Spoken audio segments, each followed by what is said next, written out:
What if every time you made a payment on a debt, the payment went to you? What if you controlled the interest on all the debts you have? What if you could just decide who is in control of your money? What if you could do the same thing that all the big bankers do, the Rothschilds, the Rockefellers, the Morgans, the Stanleys, and so many others? What if you truly had the ability to be your own bank? Wouldn't that be awesome? You know, when I think about banking, I think about some of the wealthiest families in history. I think about the Rothschilds. I think about the Rockefellers. I've read books on the Stanleys. I've read books on the Morgans and so many other huge banking families. But if you really go back in history and you start looking at what those families did to create wealth, it's brilliant. They decided that they were going to take back control a long time ago, and here's how they did it. Even though they're bankers and they controlled many of the powerful banks there are here and in London, you also have to understand that they learned how to create banking systems. These great families created a banking system but not using banks. They took the banking systems and the banking strategies and they applied it somewhere else. See, they figured, what is the strongest financial institution that there is in the world? And they arrived at one place: giant, mutually owned insurance companies. What?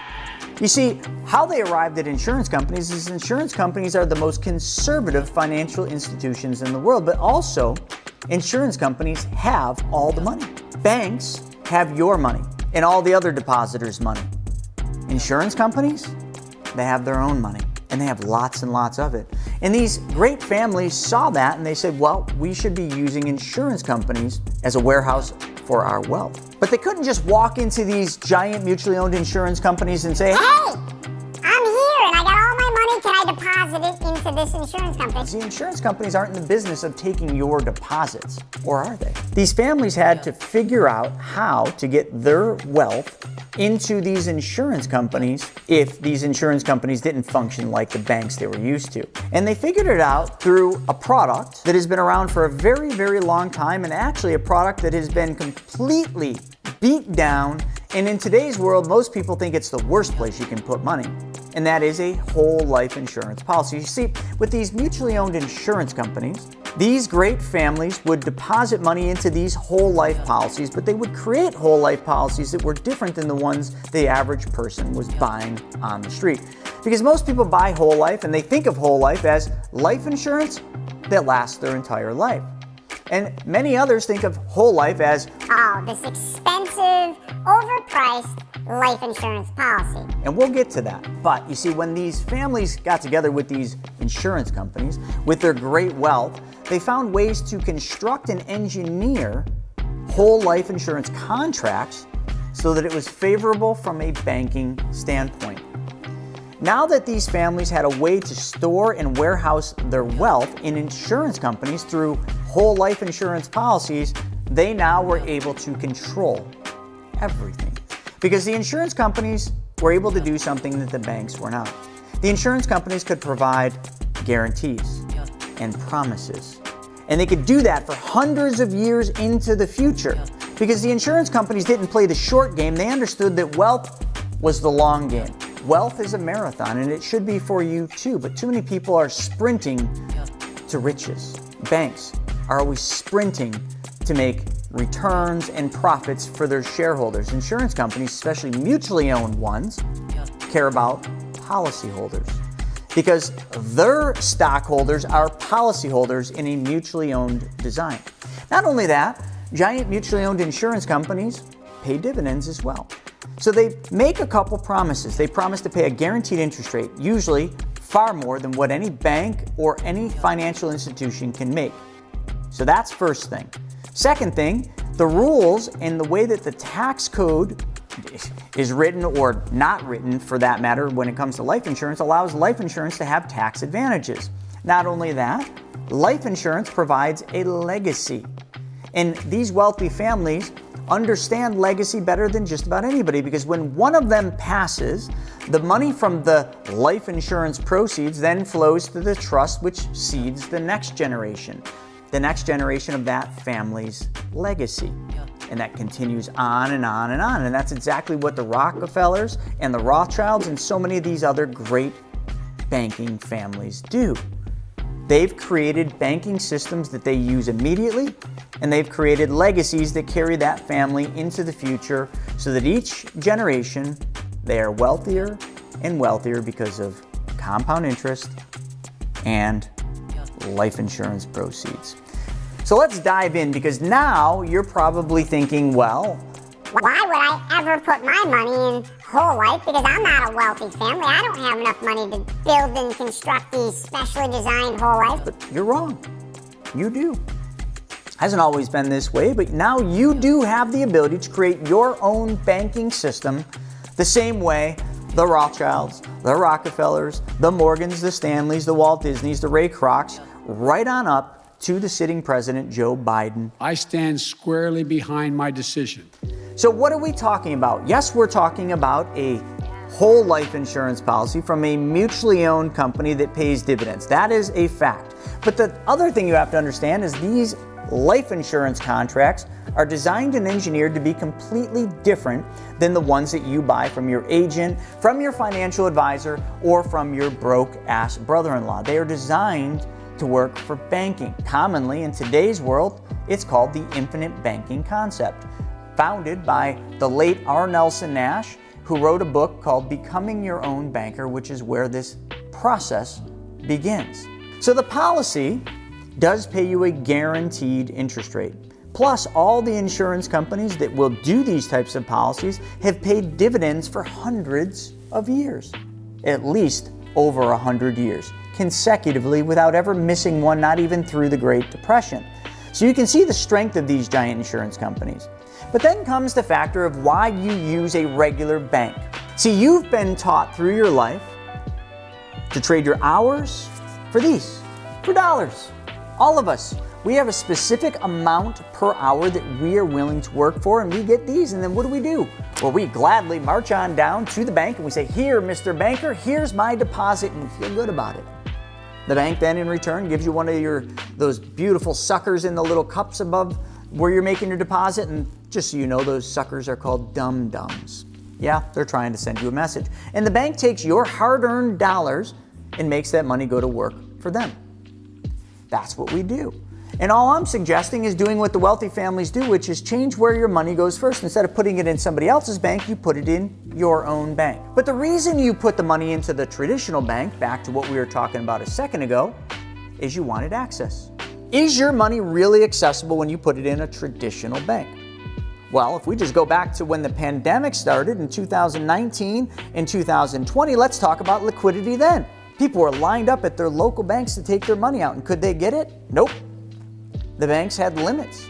And under rare circumstances like the pandemic, like the Great Recession, and like what's about to happen, you might not have that liquidity you want. But back to the specially designed and engineered whole life, your private banking system that we're talking about setting up, just like all those wealthy families.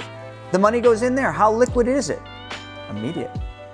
If you need your money that you put into that policy, as long as it's specially designed and engineered by someone that knows how to build policies like that, such as us, you have access immediately in the first 30 days you deposit the money. Or as soon as your money clears, you have access to a percentage of that money. So how much? Well, normally, depending on the plan design, it's going to be between 60 and 90%. So I put the money in there, and I now need that money. I log into my account, or I call the insurance company and say, "Hey, I need to take my money." And then I take a loan from the insurance company, because why a loan? Why wouldn't I just take a withdrawal? I don't like loans. Well, because you want to take loans. Because if I have $10,000 in my private bank at the insurance company, and I take $10,000 out as a loan, what that is the insurance company is giving me $10,000 of my death benefit early. Because the insurance company made a couple promises. They're going to pay a guaranteed interest rate and a death benefit when I die. So now they're giving me $10,000 of my death benefit that's going to be paid when I die, but they're giving it to me early as a loan. Does this loan need to be paid back? Well, yes. But does it really need to be paid back until the day you die? No. The insurance company will never ask you for that loan back, because they know someday you're going to die. I always call it graduate. And when you graduate, they're going to subtract that $10,000 loan that they gave you against your death benefit from the death benefit that they pay out. They're made whole. And they charge you interest on that loan but the interest they charge on the loan is less than the amount that they're paying you. So how does a bank, a traditional bank, make money? They make a spread. You deposit money in the bank, hypothetically they pay you 1% interest on that money. The bank then makes that money go to work for them and charges 5, 7, 10% on the loans that they make, and they make a spread. So if the bank lends the money out to your neighbor for his new car at 5%, but they're paying you 1%, how much did the bank make on your deposit you put there? 4%, a 4% spread. Your private bank works identical. The insurance company pays you a guaranteed interest rate plus dividends. And they charge, when you take a loan from your bank, they charge interest because they're giving you part of your death benefit early. But none of your money has left the account. If I put $10,000 in and I take $10,000 out, how much is left in your private bank at the insurance company? If done properly, $10,000. Because remember, the $10,000 that you took out as a loan was your death benefit you took out. And the death benefit that you took out as a loan was collateralized by the money in your account.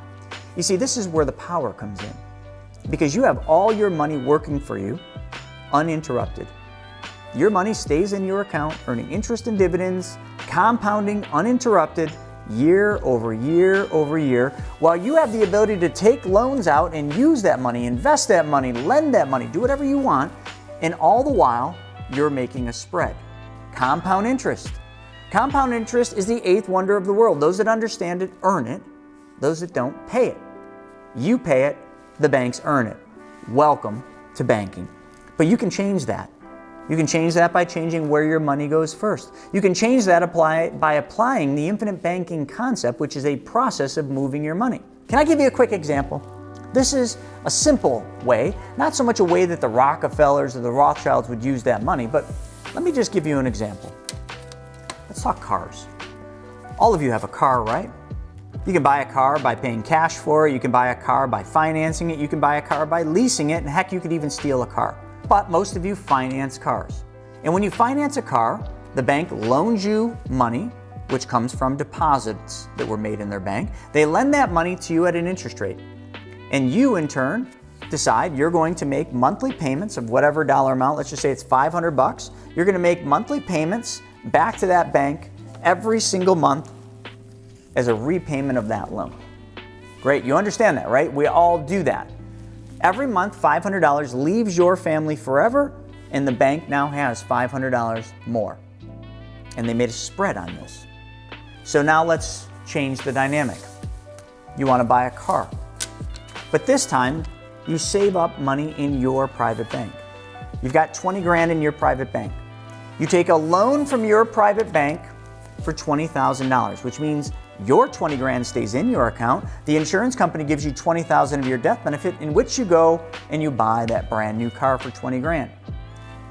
Now that car would have cost you $500 a month, because we just talked about that. If you borrowed the money from the bank or the car finance company, every month you were giving them $500. But now you're the bank. You took 20 grand from your bank. So you would take the $500 that you would have used to give to somebody else's bank, and you're going to take that money, you're going to put it back in your bank. And every month you're going to do that. Every month, just like you would of the regular bank, you're going to take $500 and you're just going to keep paying that money back to your bank every month. So you know what's going to happen?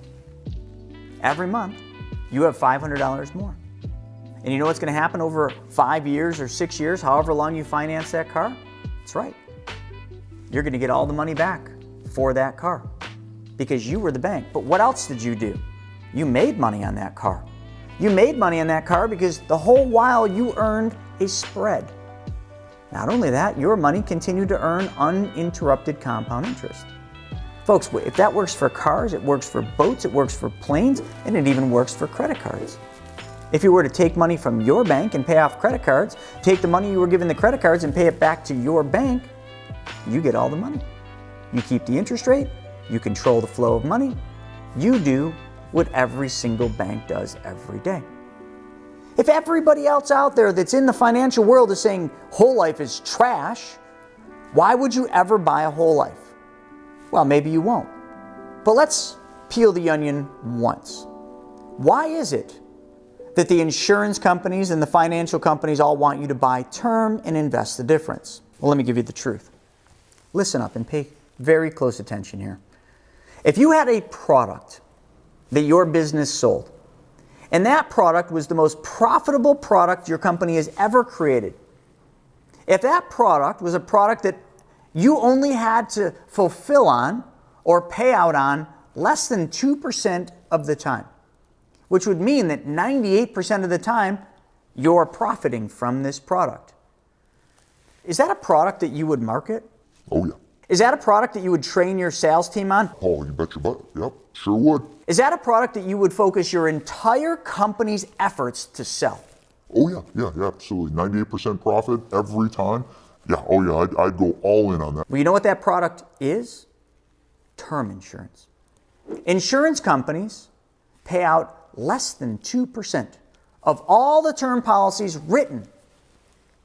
So therefore, it is single-handedly their most profitable product. They certainly spend the most amount of time training their sales force, which are the financial advisors, the agents, the Dave Ramseys, the Susie Ormans out there. Of course, that's what they want them saying, because why would you want Dave Ramsey selling whole life where the insurance company has to pay out on that policy 100% of the time, instead of having Dave Ramsey talk about term insurance where Dave Ramsey's pitching a product that the insurance company only has to pay out on less than 2% of the time?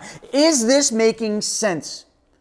Do you understand why everything you've ever been told says buy term and invest the difference? I didn't even cover the second part. So now that they've brainwashed you to buy the most profitable product on earth, which is term insurance, maybe not on earth because the dollar is the most profitable product, but the most profitable product the insurance company has, which is term insurance, then why would they let you keep the remaining amount that you normally would have put into a whole life? Well, they wouldn't. Let's invest the difference. And what are they going to suggest you invest into? Well, probably financial products, mutual funds, ETFs that company offers or gets paid on. Doesn't that make sense? Let's sell the most profitable product and then take the difference and have them invest that difference back with our company so our advisors get paid, so we get paid, and so we control all the money. Wake up! You were brainwashed. You've been lied to your entire life. I'm sorry to be the one that has to bring this truth to you, but wake up. The wealthiest families don't do what you do. The wealthiest families are not buying term, investing the difference. They're buying whole life, specially designed and engineered whole life. You know who else is buying whole life? Banks.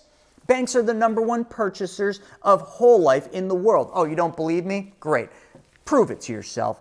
Google BOLI, B-O-L-I. Sorry I'm getting a little upset, but honestly this stuff is logical. BOLI, B-O-L-I. Google it. You will find hundreds of pages coming up talking about bank-owned life insurance, BOLI. You'll find that banks own more whole life than anyone else. To the tune of 2019, banks owned $191 billion worth of whole life insurance. The top 5 banks in this country alone own over $75 billion of whole life. Now, is that because banks are stupid? No, we already determined that they're very smart. They understand compound interest. They charge you compound interest. You gladly pay them. They've convinced you to give up control of your money and just put it into the bank so then they can make your money go to work for them so that you can't make your money work for you. Banks are brilliant, but banks also know something you don't up until now. This specially designed and engineered whole life that we set up to drive these privatized banking policies and the infinite banking concept, which is the process we use. We all should know, and probably most of you do, that this machine is nothing more than a place where your money goes first. It involves changing one thing, folks. And if you watched that video earlier, we take the money that we save, the money we keep, which is law #1. You should be keeping 1/10 of all the money you make. And what do? Well, some of you take the money you earn and the money you keep, save, and you put it in somebody else's bank. You put it in somebody else's account where they then go out and make money having your money work for them. What we're going to just simply do is change where that money goes first. And we're going to put it into our own bank. Now, our own bank is nothing more than a specially designed and engineered whole life policy that is built for one thing and one thing only, and that is banking. Do not call us or come to us if you want one of these things built for death benefit. You will not like us, and we probably will not be friends. But we've changed where that money goes. Now that we've got the money in the machine, which is a specially designed and engineered whole life, where it is comfortably earning a guaranteed interest rate plus dividends, but now it can comfortably be moved back out of that machine into investments or places where you want that money to work for you. And you are in full control. And while this is happening, your money never even left your account. It is earning uninterrupted compound interest the entire time, but yet we get to do some fun things with that. And what happens after your machine is set up? What does the team that we have invested heavily in, the team that Brent Kessler and Terry and Hannah have created with us helping, and this team is there solely to function as your back office. You don't have to pay for this. All you have to be is a client. You have to just start a policy with us and you get access to our mapping team. And this mapping team is designed to do one thing and one thing only: help you make your money go to work for you. Or in some cases, help you get all the money back for all the cars you're ever going to buy, drive, and own. Or in some cases, help you pay off all your debt while recycling and recapturing all of the money that you used to give away to Visa, Amex, Discover, Amazon, who else? KeyBank. Yeah, you get the drift. Everybody that you're writing checks to every month, we're going to take that money back. The mapping team solely will organize that, show you, and map it out. Now, I want you to envision something, right? I just came from California, so I'm going to give you a real example. I have no idea how to get places in California. So all the rental cars, I had a Nissan Sentra or whatever the hell the thing is, they have a GPS. You put the address in and the GPS says, turn right, turn left, 0.008. You have to get off at 13B and that's where you go, right? We've all used GPS. You understand GPSs quite well. But what happens if I'm in my car and I'm driving this rental and I'm trying to get to the airport and it says, get off at 13B, which is 0.006 up, which means I got to get over to the right. What happens if I'm just like, I'm not going to listen. I'm just going to go straight. Am I going to get to my destination? Well, the GPS is going to course correct and say, get off at the next exit. And what if I ignore that one? I just keep ignoring it. Am I going to get to my destination? No. I'm going to get lost. I'm going to get frustrated. And I'm going to feel like I failed to get where I was supposed to be, which is the airport. And then eventually I miss the plane and then I don't get to see my family. So I want you to envision that. Our mapping team is your GPS. You have to put the coordinates in. You have to tell us or the mapping team where you want to go. And once you tell them where you want to go and you give them some specifics about how you think you're going to get there, well, I'm going to rent a Nissan Sentra that has a GPS and I'm going to put the address in and I want to go to the airport, right? So you have to give them the directions and the specifics that you're going to get there in. And then they will map that out and provide you several tools that will aid you in doing that. What I'm going to show you is exclusive to just the Money Multiplier clients. If you come to us from, if you go to one of our competitors and you say, hey, can I hire you guys to do your mapping stuff? No. The way you get to the mapping is by being a client of us, and it costs you $0. I'm going to show you what it is that we do at the Money Multiplier. And it's quite simple. We change one thing, folks. Can all of you right now in the chat just tell me that you have the capability to change one thing in your life? Can you do that? Yes? Or you can put no if you want. If you put no, then I don't think we're going to be able to help you. So you guys can all change just one thing. Now, the only thing that you're going to change to make this work for you is you're going to change where the money you keep goes.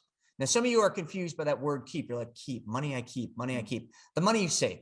The money that right now you make that isn't pledged to go somewhere else. In other words, how much money is left over in your bank account every single month?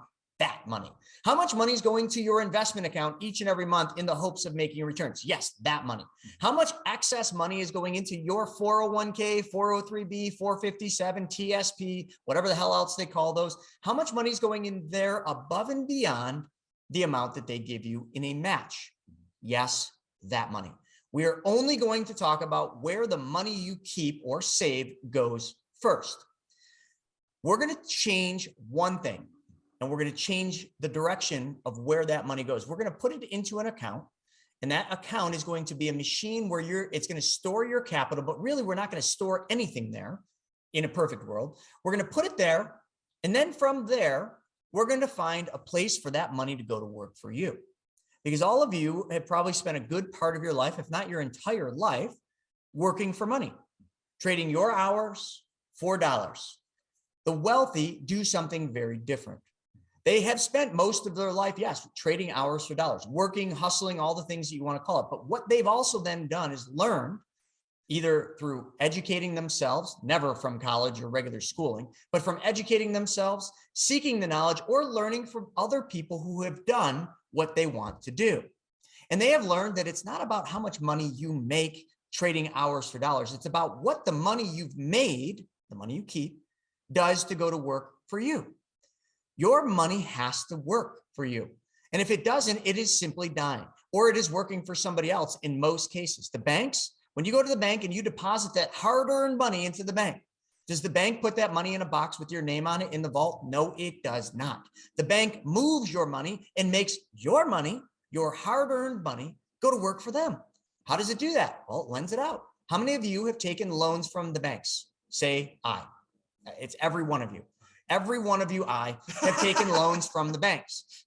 Those loans are the bank making someone's money, my money, James's money, Andrew's money, Stephen's money, work for them. And they make a spread. They pay us. How much do they pay us on our money? I've seemingly forgot, but let's just pretend it's 1%, because it's not. But let's just pretend.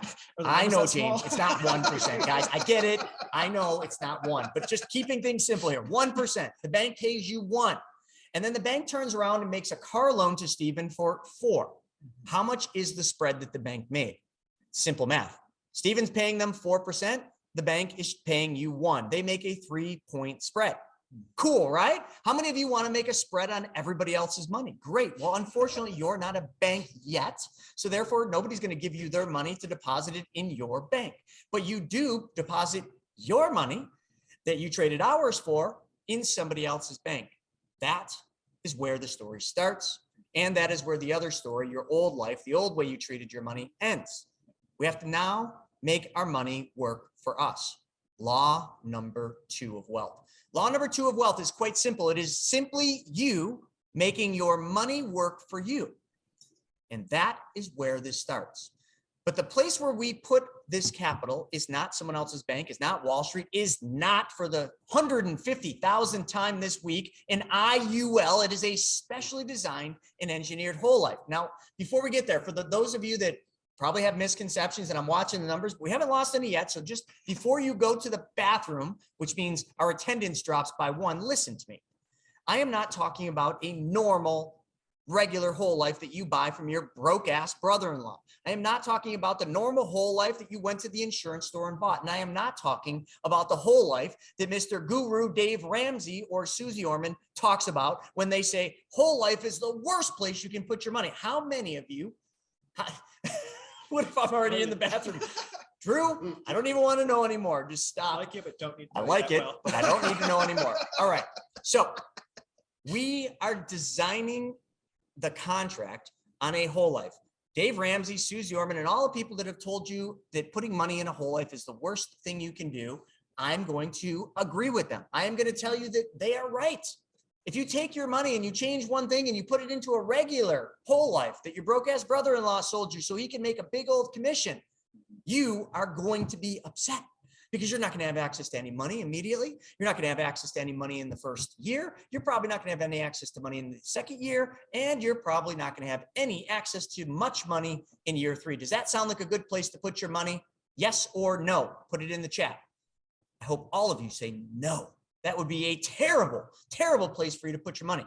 But now, do you have this up? Now, let's say you put your money in a specially designed and engineered whole life. And now all of a sudden you have access to your money immediately in the first 30 days. And it could be sooner. It just depends on when your check clears.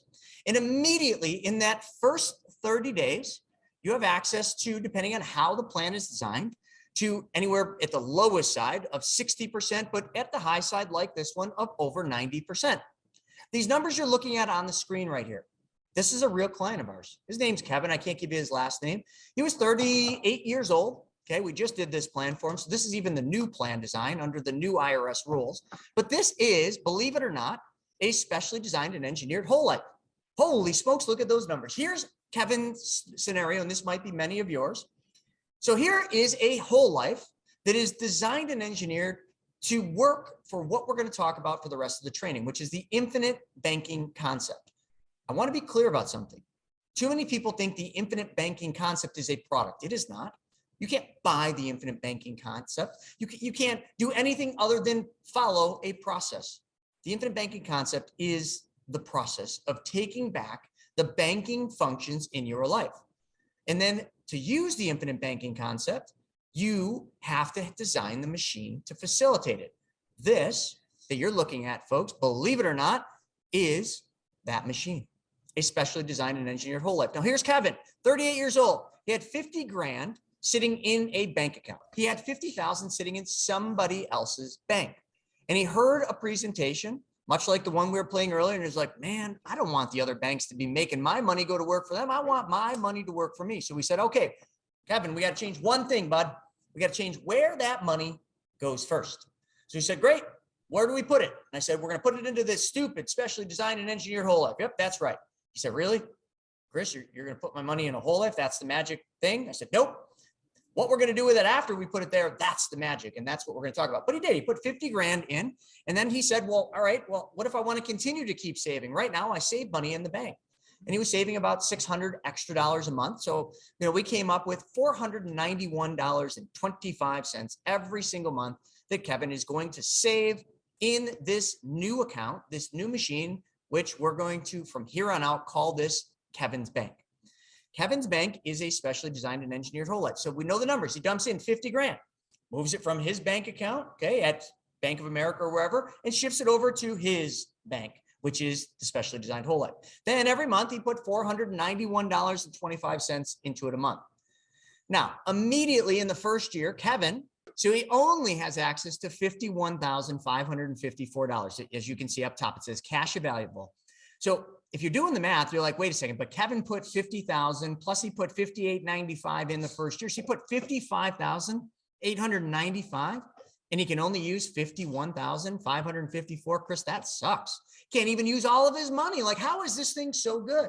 Well, let's continue on, shall we? Because although that's all he can use in the first year, which is about 90% of his deposit, some people would say that's terrible. This is never going to work for me. And if that's the case, well, I don't know why we keep gaining attendees, but if that's the case, then this is not for you, because getting wealthy, okay, and notice I didn't say rich. We're all rich right now. Everybody feels rich. Rich is the next poor. Read Robert Kiyosaki's book, Second Chance. You'll understand that.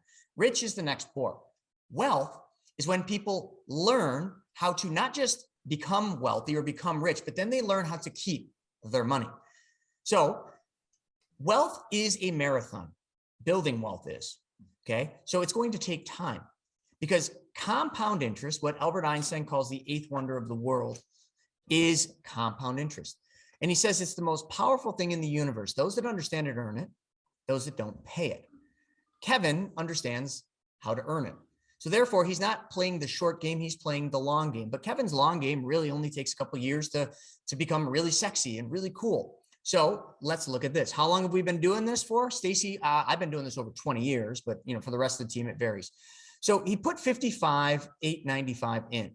In his first year, he had 51,554, which we're going to show you what he did with that, because he definitely doesn't leave that money sit there. He wants to take that money out. Now, why would Kevin want to take that 51,554 out in the first year? Well, let me pose the question to all of you. So listen up, because I want you to comment on this. If you had money in your bank account, okay, you had 50,000, we'll just use 50,000. You have 50,000 in your bank account. And I don't know, somebody brings you an opportunity that's going to make you 10%. Okay, and the 10% is secured, it's ultra safe. So you can make 10% on 50,000 bucks. But the only 50 grand you have is in this stupid, specially designed and engineered whole life. Okay, so let's talk about your regular bank.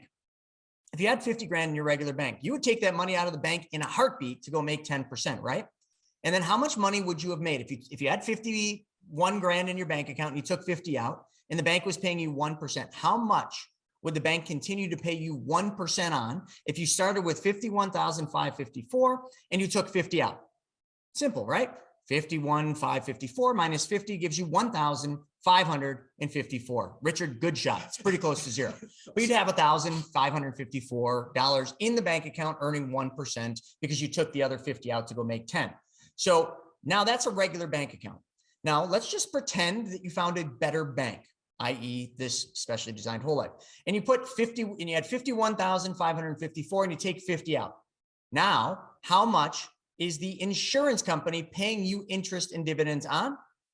The answer is $55,895, the full amount of the deposit, or just if we're going to compare apples to apples, 51,554 to compare it to the bank. All of it. Because when you took the 50 grand out, you didn't take your own money. The insurance company lent you money. And then some of you are like, oh, there it is. There's the, yep, I'm going to the bathroom now because now they're going to lend me the money, which means they're going to charge me interest. Yes, they are. So let me ask you if any of you would have a problem if you had a bank that paid you 6%, like Kevin's bank, that paid you 6% interest on your money.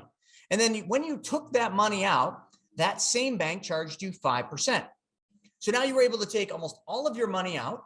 The bank was paying you 6 and it cost you 5 to take it out. What's your spread? 1%.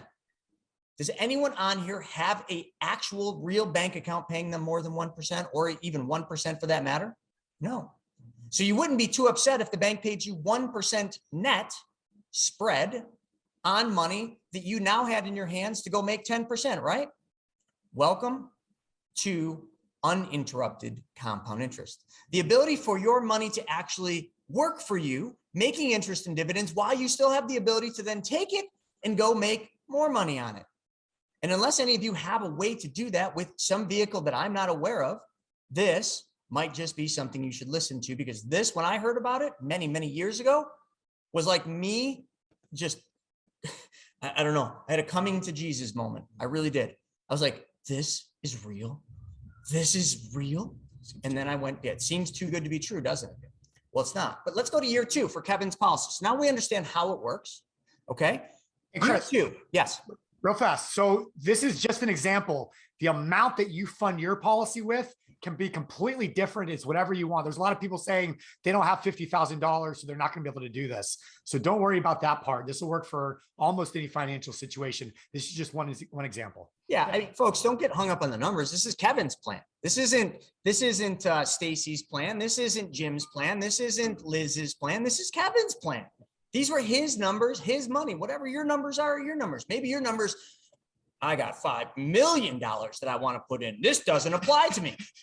Well, good for you. You've been keeping some money for some time. Awesome. Let's design yours around 5 million. And then someone else on here is like, man, I got like $5,000. Great. Let's start with your numbers. Don't get hung up in the numbers. I'm just giving you an example and a good one because this is relatively a small plan. Somebody said in the chat earlier, it's that you wouldn't be surviving if you didn't have money somewhere. You have cash flow coming. You're going to find the money somewhere. $500 a month. It sounds like a lot. Really isn't.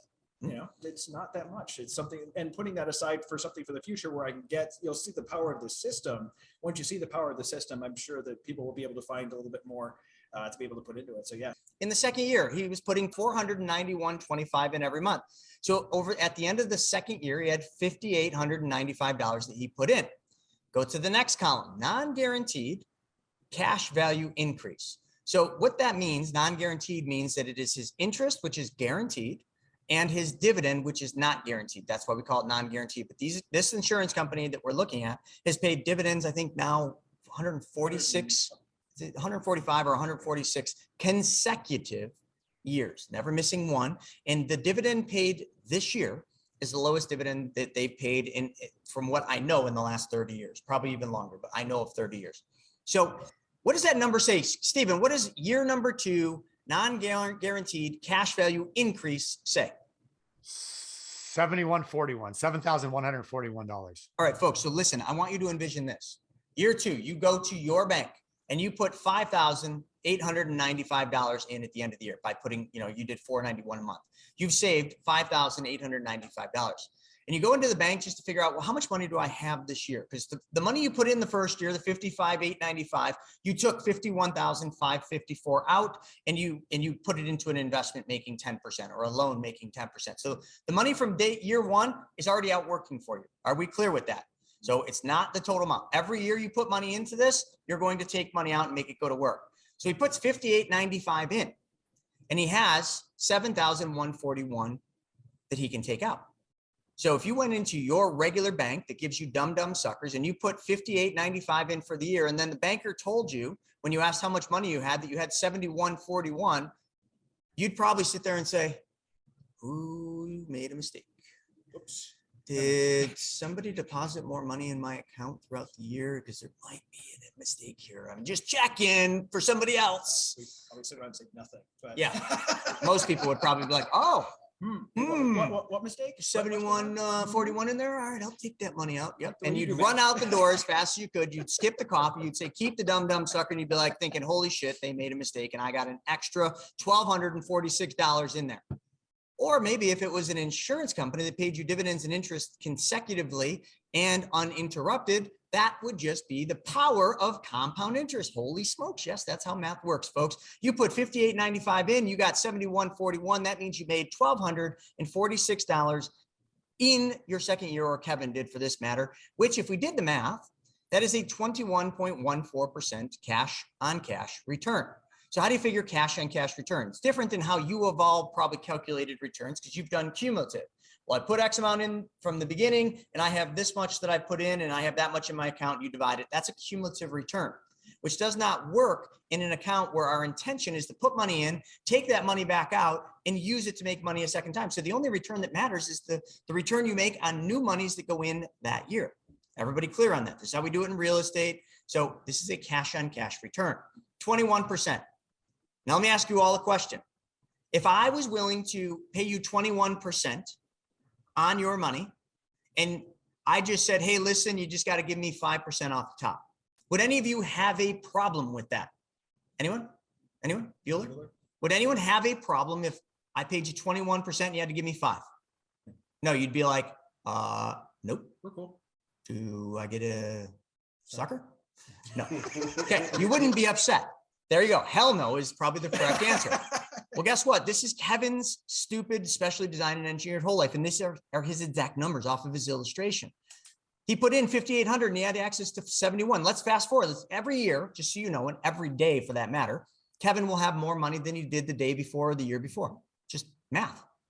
Not some special secret thing. It's not some market performance. It's not, well, if the index goes up by 10%, then the insurance company lets me to participate in that 10%, 100%. So I would make 10%. But if the stock market in the index goes down and I lose 11, I don't lose any, I get 0. Well, in this case, you don't ever have to worry about market performance because you're not going to make any market performance here. You're simply going to make a fixed guaranteed return and a dividend, and that's it. So every year you have more money. That's simple. I know it's not sexy, folks. Okay. But sexy isn't what we're after. We're after safety. We're after security. We're after liquidity. And why not, put it in an account that's tax-free because that doesn't suck. An account that's protected against judgments and liens because, well, that doesn't suck, especially if you're O.J. Simpson, and on and on and on. Just making a point. Just saying. But if you go down these numbers, year 5, he puts in the same amount, the $491 a month, has $58.95 he put in and can take out $7,400. That's a 26% return. Year 10 puts in 58, can take out 50 or can take out 9,000. And that's a 54% return. Just remember, every time when you see the cash on cash return, what you're going to do is you're going to subtract the cost of capital. The same way that a traditional bank has to subtract the cost of their capital that you put in their bank. That's what we're talking about. The difference between their bank and your bank is you are in control. That's it. This account that Kevin set up puts him 100% in control of his money, 100% in control of the decisions he makes, where his money goes, 100% in control is what Kevin is. So now from this point, this is where we now need to see how this money can go to work for you and what it actually looks like. And that's what the whole mapping part is about. Here's how it would work, folks. I just want to show you this is my policy, just so now I can actually speak as it's my policy. So the flow of money, this is how it would work, right? Whether it's my policy or Kevin's or your policy, the first thing you do is change where the money that you keep goes first, i.e. the TMM policy, the money multiplier. Then after that, we'd find a place for that money to go to work for us.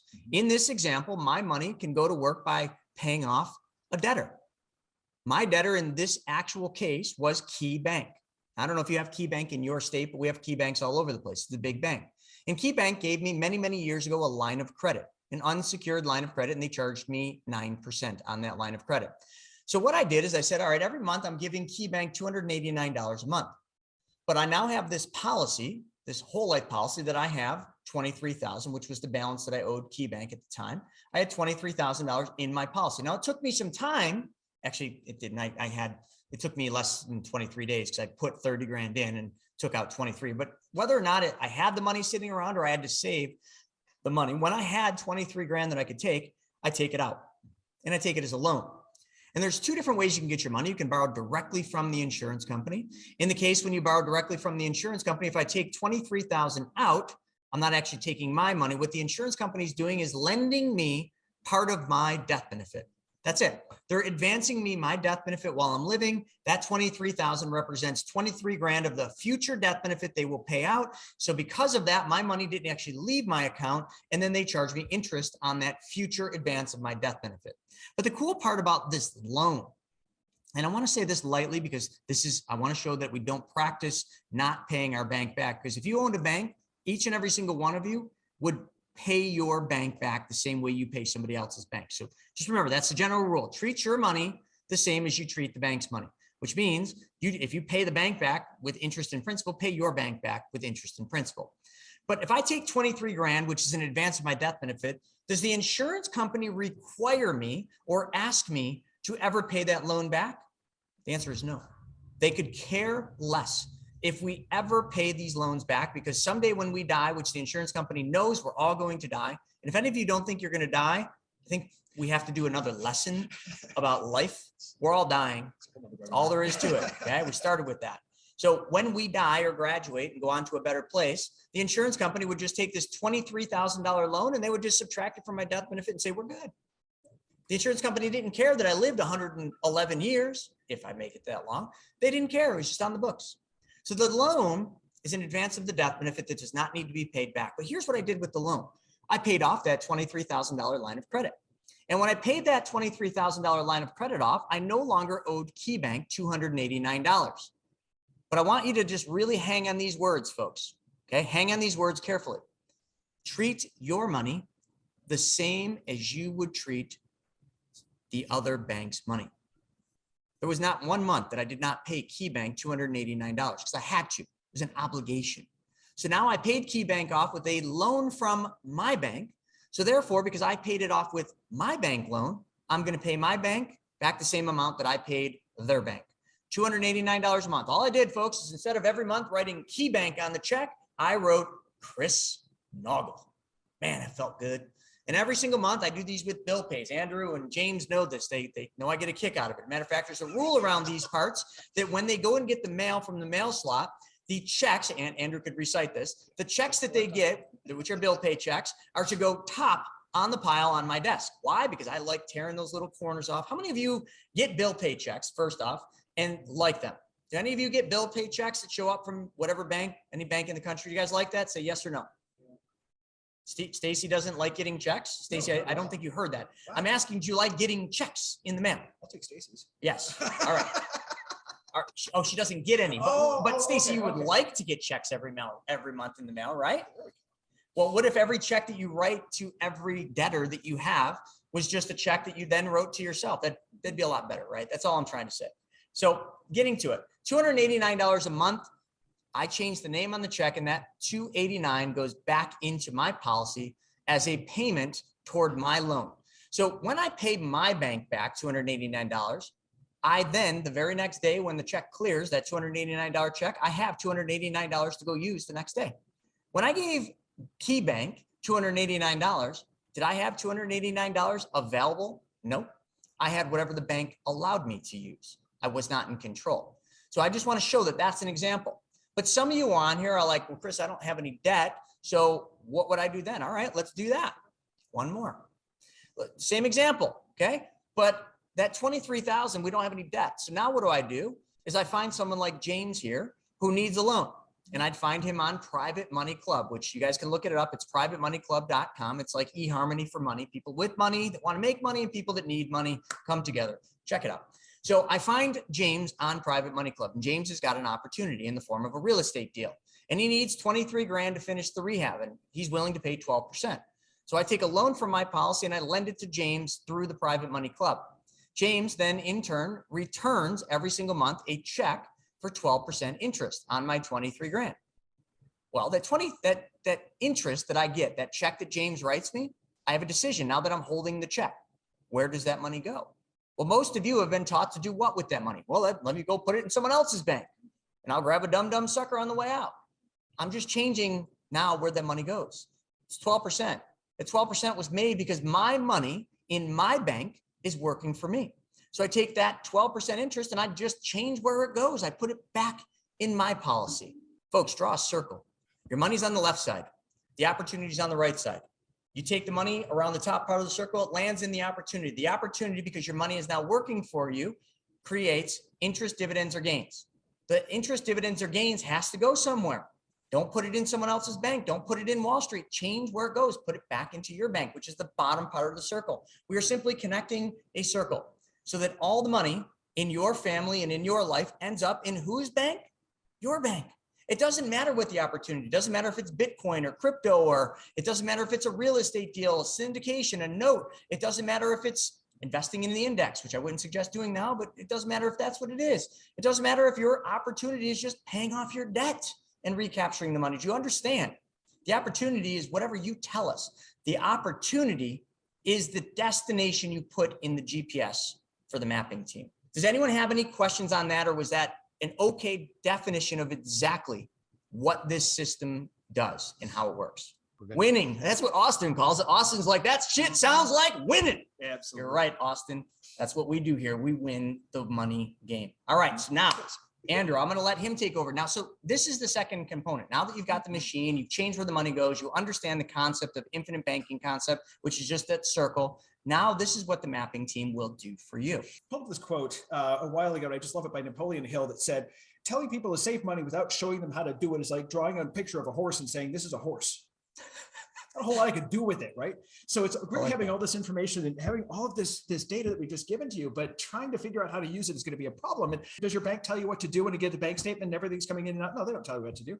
What we've created is something called the Money Mapping Team. The Money Mapping Team is there to show you how to do it. Think about like training wheels once you've gotten this new bank. Because I mean, bankers, when you become a banker the first time, you open your first bank, you do your thing, you probably have a little bit of an idea what you're doing, but you just kind of have to figure it out. Might as well use the experience. You've got to get some sort of guidance on, I'm going to invest here, I'm going to do this, I'm going to go, make all of these different investments. You have a plan in place. And so that's what we do. And we open up your bank as we give you the plan for it. So what I'm going to do here is let's do, this one's a great one. So these are clients that we have. There's a couple that we're using names on. They are actually, we have done case studies on them. You can find some of these case studies on YouTube, but I want to show you a little bit about how this works. This person, this case study, you can find his case study on YouTube, on our YouTube channel, where Chris and I go through a conversation and basically have the same chat that we're going to have right now. Jason came to us and he had this huge issue. So he had a hell of a lot of debts. That's putting it lightly. He was actually paying more in his debts that he made. He had a rental property, thank God, that he could use to then make up the rest of his cash flow. But he had $155,000 in debt. He had 14 debts, including his car loan. We had a lot. And so what he wanted us to do is he needed a hand with this, because you can see here, his interest rate, he was averaging 15.5%. His highest credit card was 21.99%. These are just, it's terrible debt. And what had ended up happening, he had started a business and it didn't go well. And so now he's stuck with a whole bunch of credit card bills. Going to be honest, a lot of people do this. This is not unusual, but $3,700 in debts per month. If he were to try to pay these off at minimum balances, it would take him forever, decades, to pay off all of this debt. So what we did is we realized he had some money, he had some saved aside, and instead of continuing to pay off his debt with that money, he put it into one of our policies. First year he put in $13,000 or $30,000, and then $15,000 each year thereafter. So let's take a look and see what he's got here. So what we did is we took, and this is a bit of an older version of the map, but it'll still show you what we're doing. 30,000, he had 25,000 that he was able to take out first year. Okay, first year. So what we did is we went through, we paid off a Discover, as Wells Fargo, Home Shopping Network, Bank of America. We paid off all of these credit cards, just paid them all off from that money.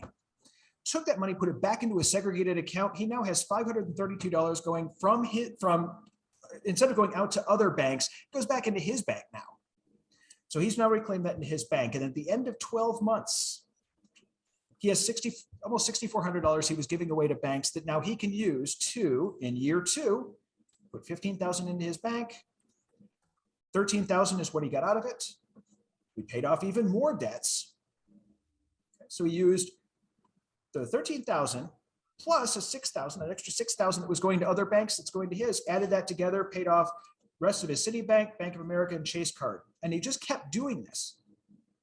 Now these 3 payments go back in. Now he's making $1,253. We kept doing this over and over again. And that's really all this tool is just shows you how to do it. We paid off all of his debt in 4 years.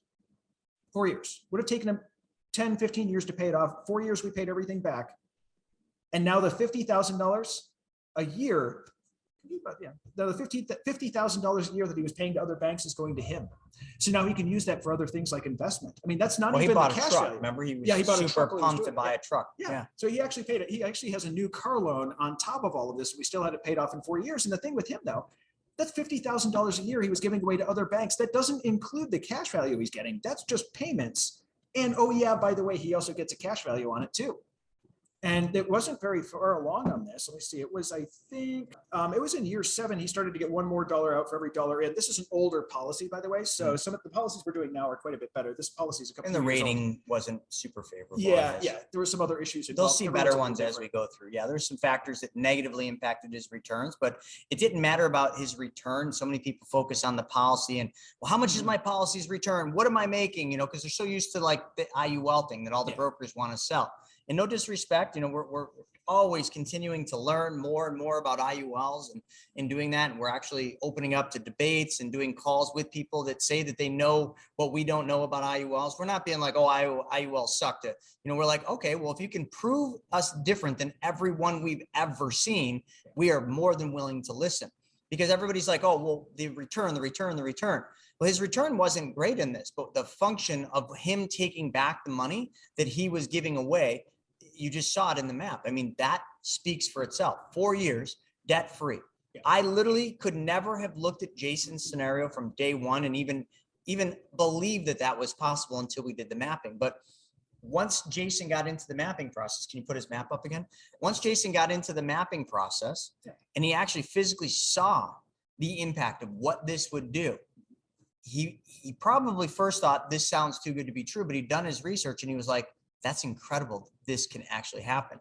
To the tune of Jason in his second year started his second policy because now Jason didn't have all the debts. Even by year 2, he had extra money and he wanted to put more of that money into his own bank instead of somebody else's bank because there's something that switched in his mind. If you're at the position where you're going to move money, which Andrew's getting ready to show you, but you don't have any idea about private money lending or what we're about to talk about, don't worry. We put together the Private Money Club for you. So if we're talking about things right now in this next part that is new to you or you don't completely understand, it's fine. We're going to cover all that too. I just gave you the formula that the wealthiest families in history have used, the formula that banks themselves use. The question is, are you going to use it?